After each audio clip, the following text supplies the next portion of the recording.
Boa noite, irmãos. É um prazer estar falando aqui com vocês. Aqui quem fala com vocês é o pastor Edmo, da Igreja Holiness de Caraguatatuba. Infelizmente nós não podemos estar aí por conta dessa pandemia, mas eu gostaria de estar compartilhando a palavra de Deus com os irmãos, cujo tema é acerca do Espírito Santo. Eu gostaria de orar pedindo para que o Senhor falasse conosco. Querido Pai Celeste, nós rogamos a Ti que na Tua infinita misericórdia o Senhor possa tocar nossas mentes e nossos corações. E o Teu Espírito tenha toda a liberdade de agir aqui, de tocar mentes e corações, para que sejamos tocados, abençoados, renovados e que a presença do Espírito se faça sentir no nosso meio, Pai, para louvor e glória do nome do Senhor. Amém. Irmãos, eu gostaria de fazer uma pergunta para você. Se você pudesse fazer um pedido hoje para Deus, se Deus aparecesse para você como em sonho, numa visão, ou você tivesse uma nítida sensação de que Ele estivesse falando com você e perguntasse para você qual é o teu pedido. Eu não sei qual é o teu pedido, mas eu sei qual é o meu pedido. E eu certamente pediria a Deus que me desse a oportunidade de encontrar com os irmãos aí de Suzano. Que eu pudesse estar presencialmente aí com vocês. Que eu pudesse me encontrar com os meus queridos amigos aqui de Caraguá, da minha igreja de Caraguá. Eu queria ter encontros pessoais, onde houvesse toque, onde pudéssemos falar cara a cara.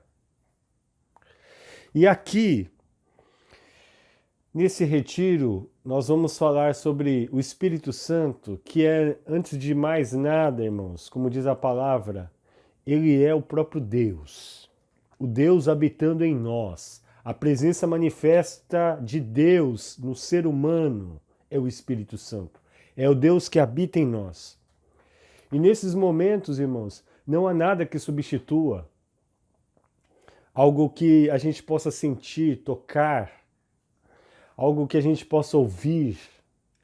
E a gente não se contenta com reuniões online, com cultos online, via Facebook, YouTube, Google Meet, Zoom, todas essas mídias sociais, todas essas redes sociais, esses canais de comunicação que se tornaram mais conhecidos para nós nesses últimos dias. Mas nada, absolutamente nada, garanto, irmãos, que substituiria esse contato pessoal.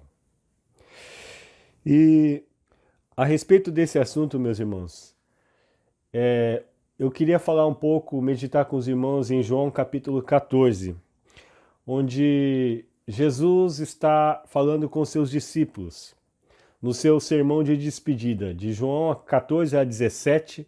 Nós não vamos lê-los inteiros, porque são capítulos bastante compridos, mas nós passaremos com uma visão panorâmica sobre esse texto, porque são os últimos dias da vinda de Cristo, onde os seus discípulos estão sentindo um tanto amedrontados, atemorizados quanto à possibilidade de o seu mestre não estar mais fisicamente com eles.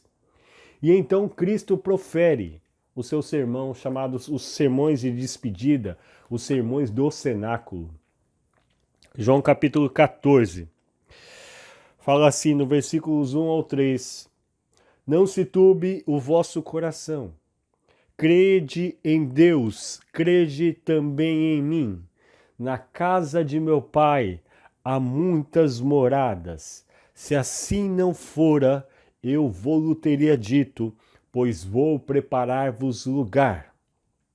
E quando eu for e vos preparar lugar, voltarei e vos receberei para mim mesmo, para que onde eu estou estejais vós também. Conforme eu havia falado agora há pouco, os discípulos estavam temerosos de que Cristo não mais estivesse ali, se sentindo inseguros.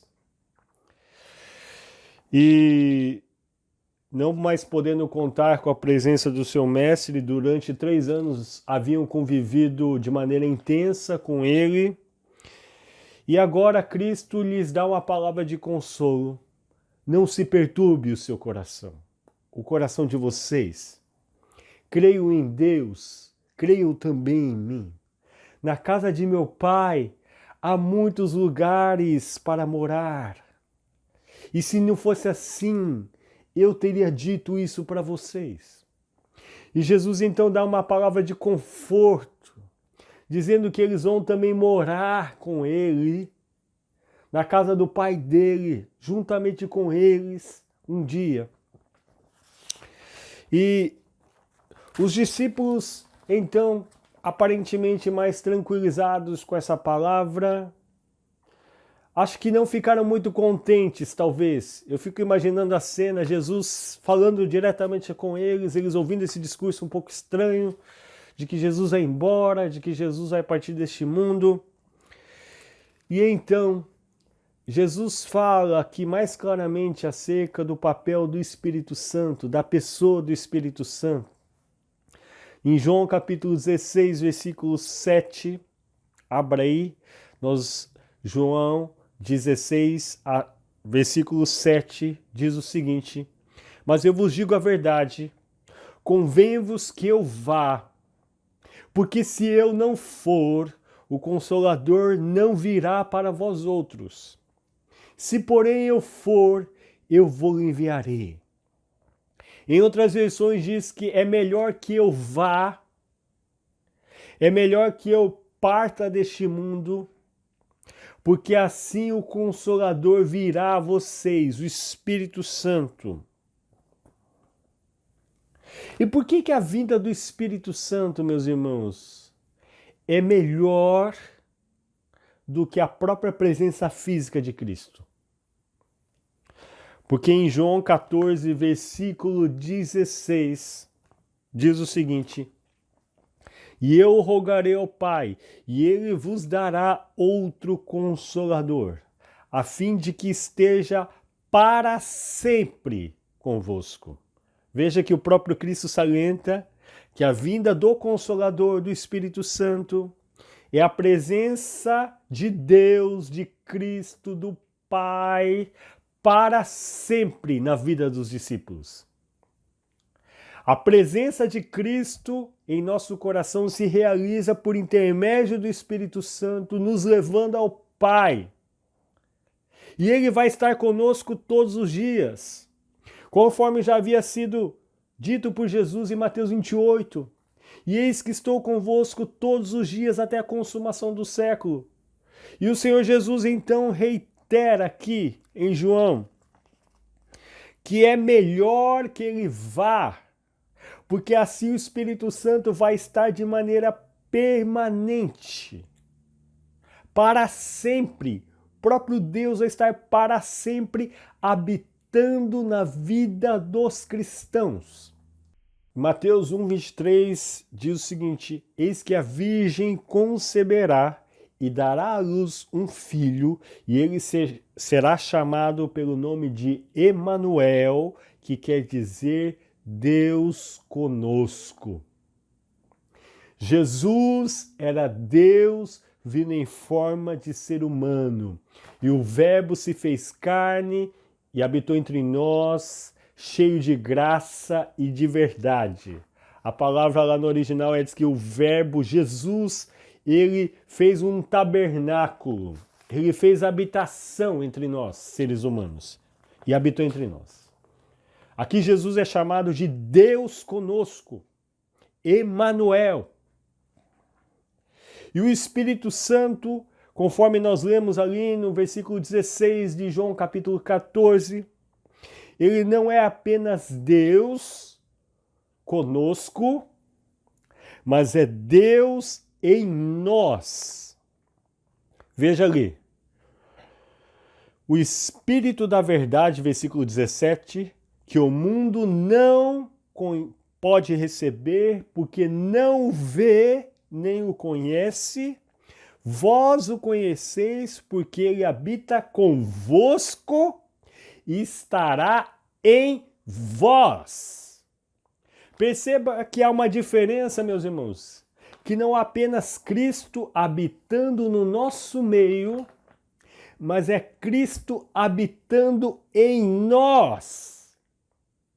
É o Espírito de Deus, é o Espírito de Cristo, conforme Paulo fala várias vezes, o Espírito de Deus, o Espírito Santo, o Consolador, que habita em nós. A presença de Deus na vida dos discípulos de Cristo não dependeria mais de um fator visual, daquilo que eles conseguiriam enxergar com seus sentidos, tocar, ouvir. Porque o próprio texto aqui de João 14,16 fala assim, que o mundo não pode recebê-lo porque não o vê nem o conhece. Então o próprio Cristo salienta que o Espírito Santo é algo sobrenatural e que vai se realizar em nós de maneira espiritual. Por isso, a presença de Cristo, através do Espírito Santo e de Deus Pai, ele é chamado aqui de outro Consolador. E eu rogarei ao Pai, e ele vos dará outro Consolador. Perceba bem que a palavra é outro Consolador. Isso significa que o próprio Cristo é Consolador. Isso significa que o próprio Pai é Consolador. Paulo fala que bendito seja o Deus e Pai que nos consola em todas as nossas tribulações. Deus o Pai é o Consolador. Jesus é o Consolador com essas palavras, na minha casa do meu Pai há muitas moradas. Se assim não fora, eu vos teria dito. E agora Jesus está afirmando que o Espírito Santo será enviado um outro Consolador, colocado em pé de igualdade com Deus Pai e Deus Filho. O Espírito Santo é Deus. E no versículo 18, na continuidade aqui, não vos deixarei órfãos, voltarei para vós outros. Aqui os estudiosos dizem que essa volta aqui pode tanto se referir ao fato de que os discípulos veriam a Cristo logo depois da sua ressurreição, como é o próprio fato da segunda vinda de Cristo. Os textos de João capítulo 14 ao capítulo 17 dão margem a nós interpretarmos dessas duas maneiras. De Cristo falando da sua ressurreição e de Cristo falando da sua segunda vinda.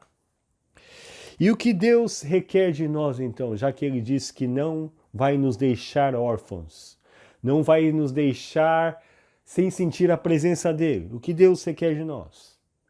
Lucas capítulo 11 fala acerca dessa necessidade de nós pedirmos como aquele amigo que foi importunar o outro amigo, porque alguém havia chegado na sua casa e não havia pão. E aquele amigo estava deitado com toda a sua família, e então aquele homem insistiu para que o seu amigo saísse de casa, saísse da sua cama, e se dirigisse à porta e lhe desse pão. Assim o Senhor também está nos exortando a pedir a Ele o seu Espírito, conforme está escrito aqui. Por isso vos digo, pedi e dar-se-vos-á. Versículos 9. Buscai e achareis, batei e abrir-se-vos-á, pois todo o que pede recebe, o que busca encontra, e a quem bate abrir-se-lhe-á. Qual dentre vós é o pai, que se o filho lhe pedir pão, lhe dará uma pedra? Ou se lhe pedir um peixe, lhe dará em lugar de peixe uma cobra? Ou se lhe pedir um ovo, lhe dará um escorpião? Ora, se vós que sois maus, sabeis dar boas dádivas aos vossos filhos, quanto mais o vosso Pai Celestial dará o Espírito Santo àqueles que lhe pedirem. Para quem Deus vai dar o Espírito Santo? Para aqueles que pedirem ao Pai. A palavra de Deus já diz Paulo fala isso diversas vezes em Romanos, que todos os que somos filhos de Deus, somos guiados pelo Espírito de Deus. E se alguém não tem o Espírito de Deus, não é dele. Mas por que Jesus então é tão veemente, tão enfático na questão de que peçamos o Espírito Santo que já habita em nós? Por quê?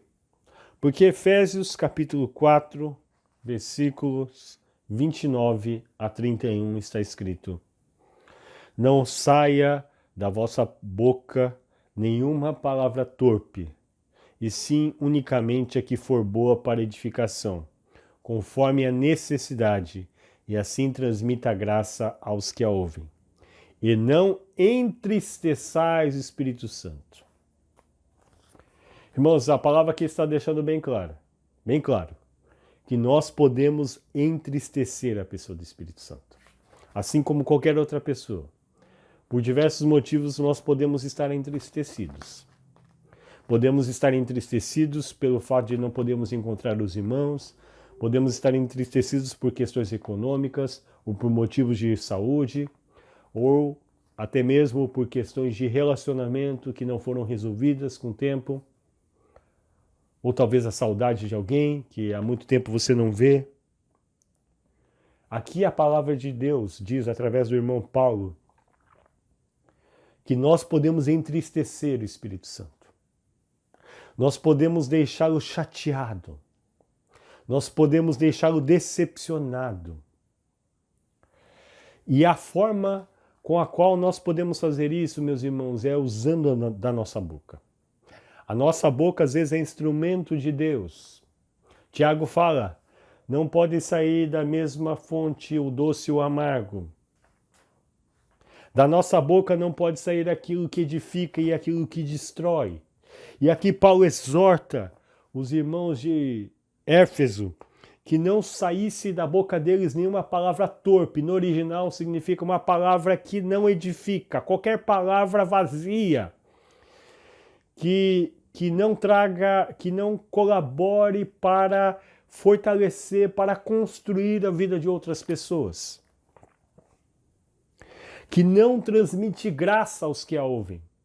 Quantas vezes nós temos contado os gracejos imorais, ou talvez tenhamos sido coniventes com palavrinhas, com fofocas da vida alheia, nós entramos na conversinha, somos complacentes, somos coniventes com o pecado, e a palavra de Deus diz que o Espírito Santo se entristece com isso. E também ele se entristece, aqui no versículo 31 desse mesmo capítulo de Efésios, longe de vós toda amargura e cólera e ira e gritaria e blasfêmias e bem assim toda malícia. O Espírito Santo está em nós. Veja bem, irmãos, o Espírito Santo já habita em nós como cristãos. Mas talvez ele esteja entristecido, ficando num cantinho da nossa casa, isolado, quase que em isolamento conosco, de nós, desculpa. Isolamento porque nós o repelimos, nós o entristecemos. E ele está enclausurado no seu quartinho, porque nós o deixamos ali, com as nossas palavras. E o texto aqui diz também sobre amargura, sobre ira, sobre gritaria, que envolve problemas de relacionamento. Nós causamos com palavras ferinas toda essa sorte de amarguras, de cóleras. E isso entristece profundamente a pessoa do Espírito Santo. Portanto, irmãos, quando Jesus nos exorta a que nós possamos pedir ao Pai que envie o seu Espírito Santo, que Ele vai nos dar, Ele está nos dizendo que nós devemos pedir ao Pai para que Ele permita que o Espírito Santo esteja nos enchendo de uma maneira tal que nós não venhamos a entristecê-lo.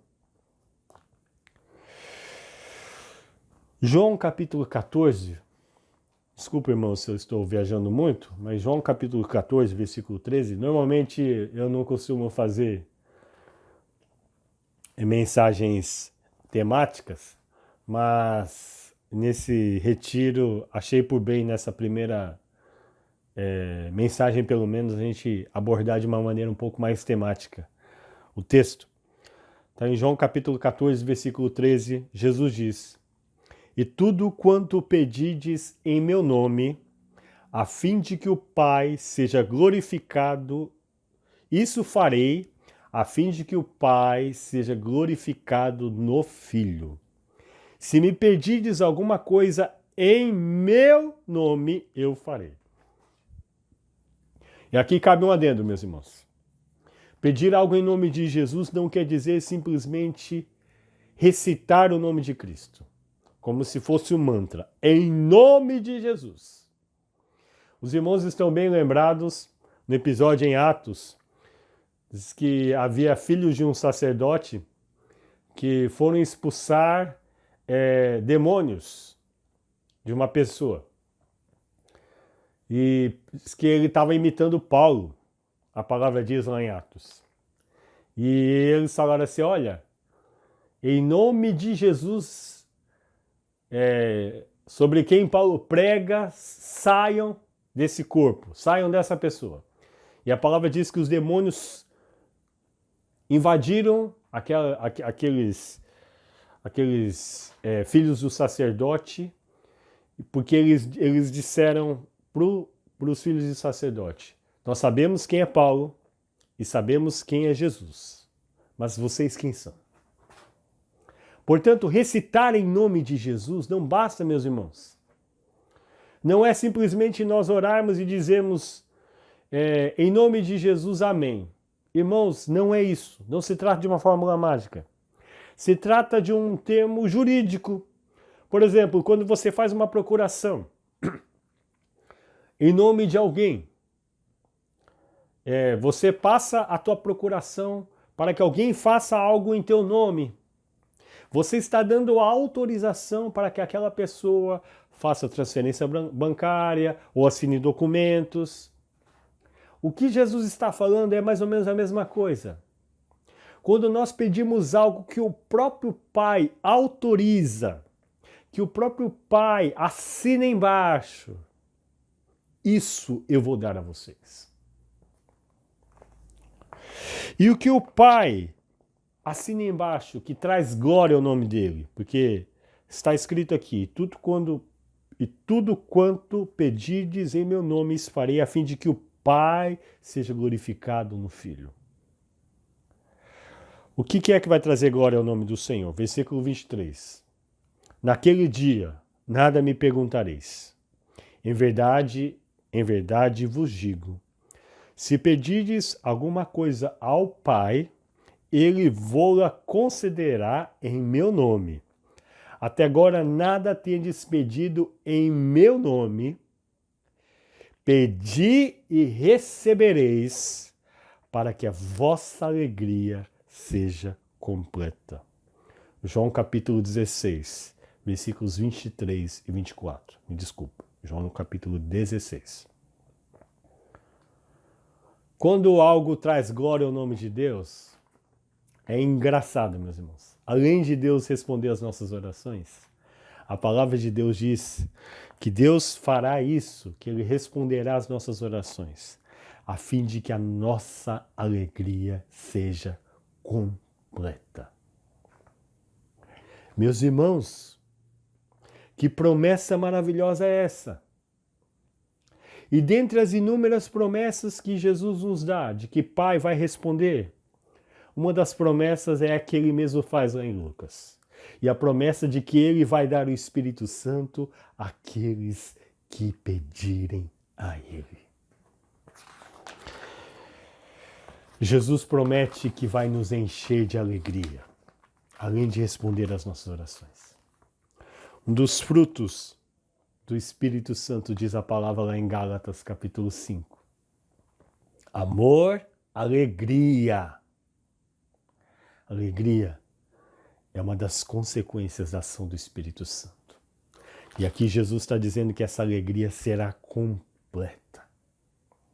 Quando a presença do Espírito Santo vem, quando nós rogamos ao Pai, por meio do Filho, que envia o seu Espírito, que nos encha desse Espírito, que nos faça transbordar desse Espírito, meus irmãos, a alegria virá e nos encherá.